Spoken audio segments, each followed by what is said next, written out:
Hello বন্ধুরা, তো চলে এসেছে আবার একটি বিশেষ গুরুত্বপূর্ণ আপডেট নিয়ে। তো কলকাতা পুলিশে যে ভ্যাকান্সি বেরিয়েছিল, তো সেটার আবার একটি রিভাইজ ভ্যাকান্সি পাবলিশ করেছে পিআরবি। তো তোমরা থাম্বনেল দেখে বুঝতেই পারছো তোমাদের জন্য একটি সুখবর চলে এসেছে। কেননা রিভাইজ ভ্যাকান্সি যখনই পিআরবি পাবলিশ করে তখনই কিন্তু ভ্যাকান্সি তারা কমায় না, ভ্যাকান্সি বাড়িয়ে দেয়। তো কত ভ্যাকান্সি বাড়িয়েছে, এতে কাদের সুবিধা হবে বা কাদের বা অসুবিধা হতে পারে, তো সমস্ত কিছু তোমরা জানতে পারবে।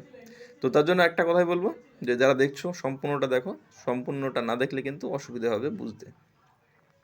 আর আরেকটা জিনিস, যে রিভাইস ভ্যাকান্সি বা রিভাইস অ্যান্সার কি যখনই পাবলিশড হয় সেটাতে কিন্তু আর কি সমস্যা, ভ্যাকান্সি বাড়লে সমস্যা নেই, কিন্তু যখন রিভাইস অ্যান্সার কি পিআরবি দেয় তখন কিন্তু অনেকেরই মন ভেঙে যায় বা অনেকেরই আবার মন ভালো হয়ে যায়।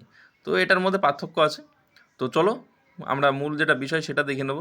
তো প্রথমত দেখে নেবো যে পিআরবি যে ভ্যাকান্সি পাবলিশ করেছে সেখানে তারা কি বলেছে এবং কি কি বাড়ানো হয়েছে। তো তোমরা দেখতেই পাচ্ছ যে পিআরবির যে অফিসিয়ালি যে নোটিফিকেশান দিয়েছিল সেটা ইউআর দেখতে পাচ্ছ, একদম ইউআর যারা আছে 544টি এবং লেডি কনস্টেবল 44টি। ইউআর ইসিদের আছে 470টি এবং লেডি কনস্টেবল আছে 43টি।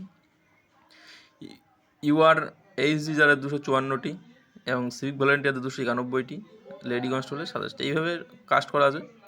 শিডিউল কাস্টে দেখো 325টা এবং এসসি ওবিসি এ মানে এ এবং ওবিসি বি এদের সমস্ত ভাগগুলি মিলিয়ে টোটালে 3624টি এবং লেডি কনস্টেবলের 330টি।